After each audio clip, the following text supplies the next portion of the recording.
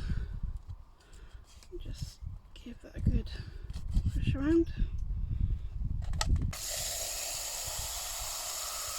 and it's going to stay in my tunnel for probably another week before.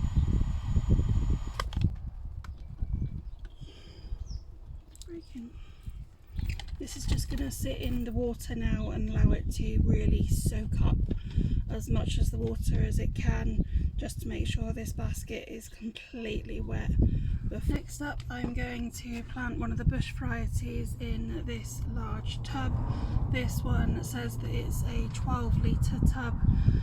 I definitely wouldn't plant either the indeterminate or determinate ones in anything smaller than around this, which is about the size of a builder's bucket, and that can be a good cheaper alternative to pop to one of your larger builders, merchants or stores, and get a load of those and pop some holes in the bottom.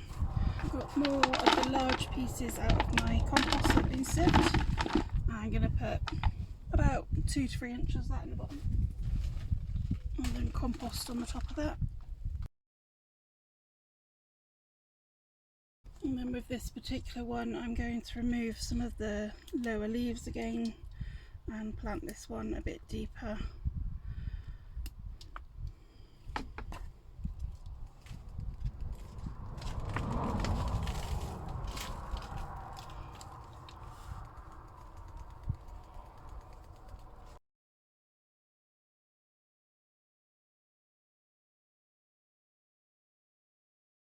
And then, as with the others, I'm going to pop a little pot in, which will be therefore making it easier to water them.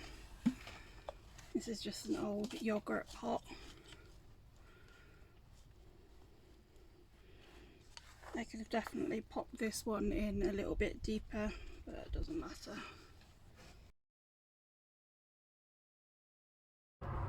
And then this will do exactly the same as I have with the others, of where it's actually going to sit into a bucket of water, making sure that it's really well watered before it goes back outside. Our nighttime temperatures are now above 10, so I would be happy to put this one outside, and they have been hardened off, but don't forget to do that, it is really important. If they're in buckets, it does also give you an opportunity to bring them in should that nighttime temperature change. A couple of ways in which we might support our plants would be a thick piece of wood that we can hammer into the ground or pop into the pot and then offer some strings from there. We could also use things like these hoops and then pop them into the pot or into the ground and make ourselves like a little dome, and then add any string as we need to support them, and these come in lots of different heights. You could also offer something like a ladder support where you have 1 or 2 cross beams and then push that into the ground or into the pot and then tie the plant onto there.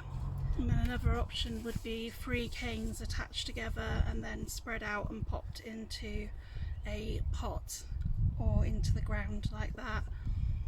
For most tomatoes this could be absolutely fine, but others, depending on the size of the determinate varieties, you might want something a bit more substantial. Usually we're looking at feeding our tomatoes from the point that we start seeing flowers forming on them. This can be any tomato feed, or certain general purpose feeds will also be okay, and I'll pop details of ones that I've tried and that I like, and then you can have a look at those if you want to. It is really important that we do feed our pots and our hanging baskets. However, for me, I don't actually feed my tomatoes in the polytunnel because the bed has been well fed until later in the year. Once our tomatoes do start to form, what we're going to do is start just tapping them as we walk by, and I do this in the polytunnel by just tapping the entire plant, and all that will do is help the pollen release and make sure that they are pollinated and they are going to produce those tomatoes for us.